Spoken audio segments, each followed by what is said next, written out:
গাইবান্ধার গোবিন্দগঞ্জে ওয়াজ মাহফিলের মেলায় চাঁদা চাওয়াকে কেন্দ্র করে দুই গ্রামবাসীর সংঘর্ষে 10 জন আহত হয়েছেন।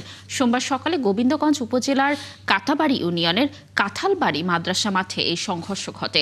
স্থানীয়রা জানান, সকালে কাঁঠালবাড়িতে মাহফিল উপলক্ষে মেলায় হাতরেকুড়ি গ্রামের 10 থেকে 15 জনের একদল যুবক লাঠি হাতে মেলায় এসে চাঁদা দাবি করে।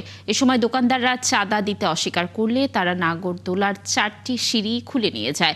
ওয়াজ মাহফিল কর্তৃপক্ষ তাদের বাধা দিলে দুই গ্রামবাসীর মধ্যে সংঘর্ষ বাধে।